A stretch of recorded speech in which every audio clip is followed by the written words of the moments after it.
All right, so we are back interviewing POW conference presenters, trying to get a little taste of what they're going to be talking to us about. So our next one on here is Kara James, who I've worked with for a while now. She is a badass number two COO, practice manager kind of person, in addition to being a professional counselor. So, Kara, just give us the background. Who are you? Where are you? What kind of practice do you work at? And how did you make the jump from therapist to operational guru?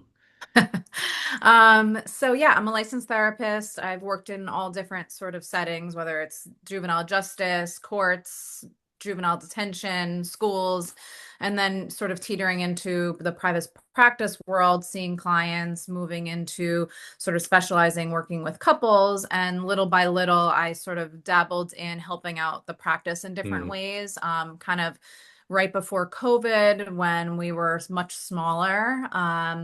And then as we began to scale and really grow during and post COVID, just kind of learning the business end of things more and finding that was like a passion of mine that I didn't know existed. mm, And so over time, really moving into the role of COO and finding that I love just sort of having a system for everything, a mhm, process, and really just sort of digging deep into making the practice or helping the practice run beautifully, and so that everybody can do their jobs really well and it's clear.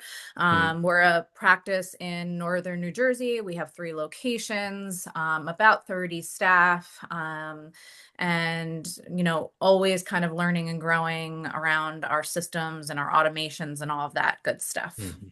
Love it.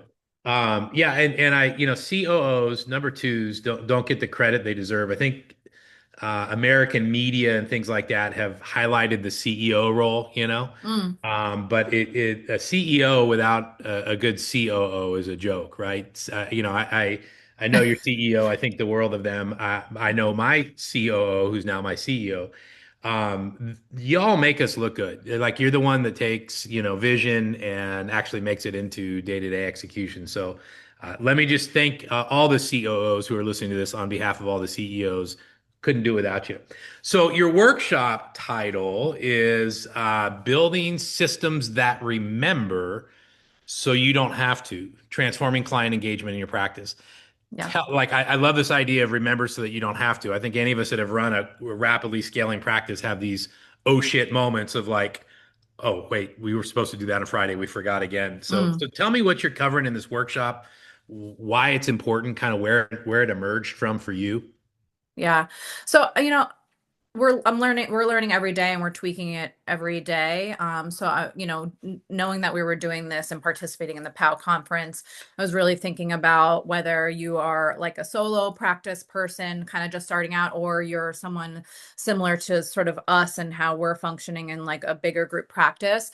And whether your system is something small, right? And like, or it's big and it's automated and you're using a system, and so looking at how to engage your client base and also while helping your staff, while like kind of making workflows easier, but also making sure that like things don't fall through the cracks, whether Mm, that's the person who only filled out half their paperwork, or how are we following up post intake and mm, really honing in on those people that have already touched base with us and trying to sort of save them and nurture them mm, all the way to the end of that client journey post termination, right? What are we doing to follow up?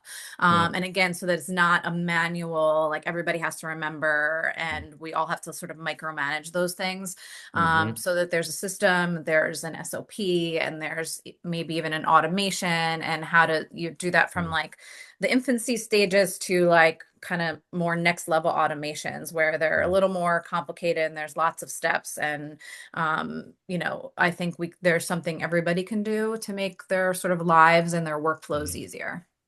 Well, and I love that you said SOP in there because what I found with, is that I'm out there talking to practice owners and stuff, and coaching them.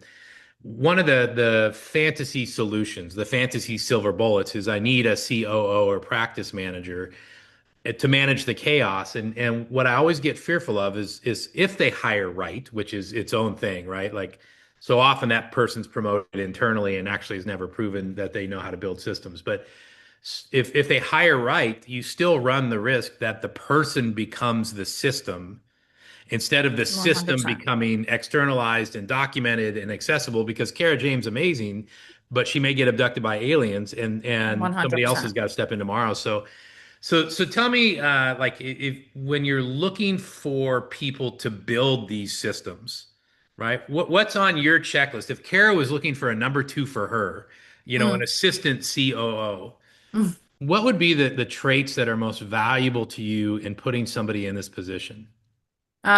First thing comes to mind is a problem solver, Mm, and like a creative mind. I think there's a lot of, even though these things, systems doesn't sound creative, I don't know that the two words sort of sound good together. yeah. I think there's a lot of creativity and that has to come into play when you Mhm. are creating the systems to your practice, right? Because they have to be, they have to speak to your values, what your practice identity, your systems have to sort of like have a relationship with that. So, we've recently got to the point where we have somebody who is helping Mhm. assist in operations and creating systems and kind of leveling some of those things up. And what I found most valuable about that person is their ability to quickly grasp what I am saying, also having the knowledge base of, Mhm. how the technology is changing and things like that. And the ability to be like, kind of be like, oh, wait, this is a really good idea, or Mhm. right, that creative piece. So I think those two things are really important, right? Quick problem solving and Yeah. creativity. Yeah, and you said quick. I was thinking proactive. Like you Yeah. don't have to, the whole idea of delegation. If I'm still having to come up with the plan and just tell you to execute it, my plate's still full. What Yeah. I really need, I think what a lot of number ones, number twos need and their number twos is somebody who quickly solves problems, pulls on all resources.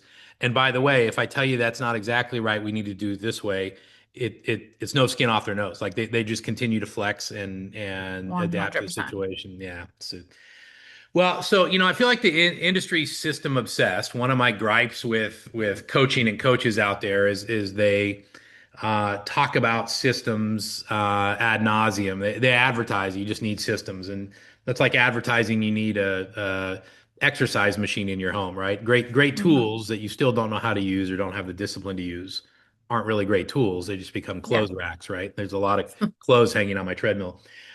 So if somebody is feeling like we need systems, whether it's a solo practitioner or a scaling group practice, aside from running out and hiring a top-notch COO like you, where should they start? What's the first step in your mind? If somebody said, "Hey, Kara, can I buy you coffee?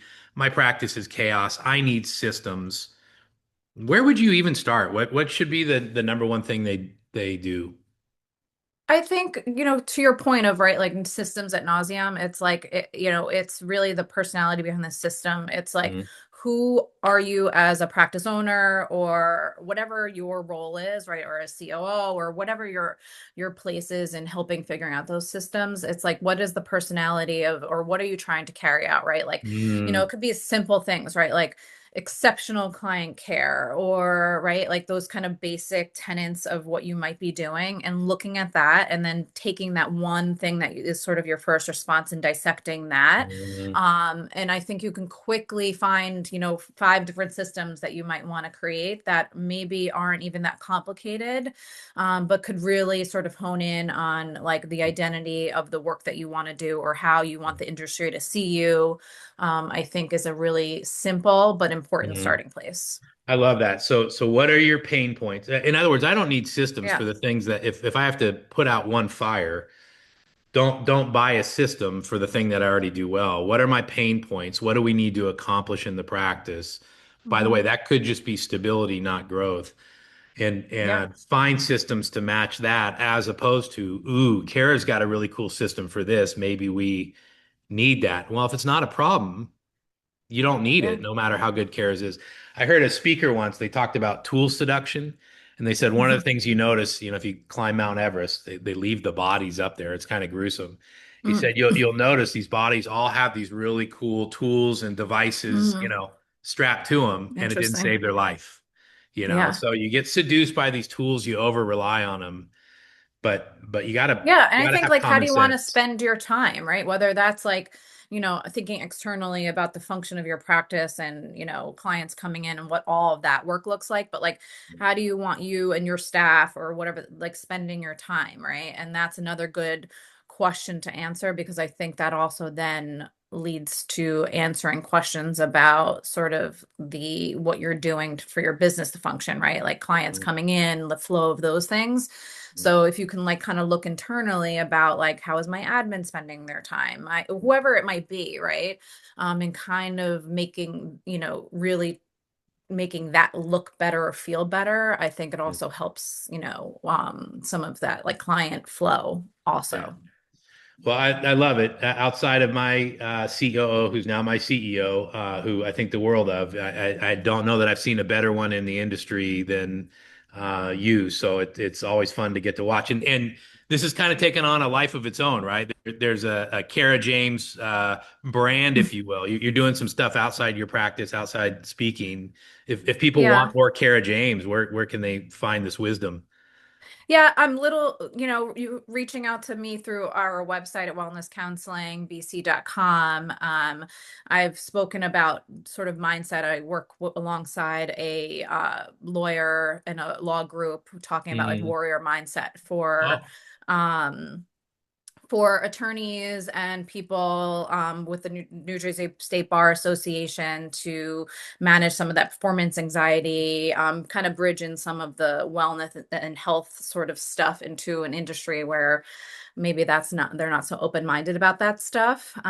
So some of that is happening.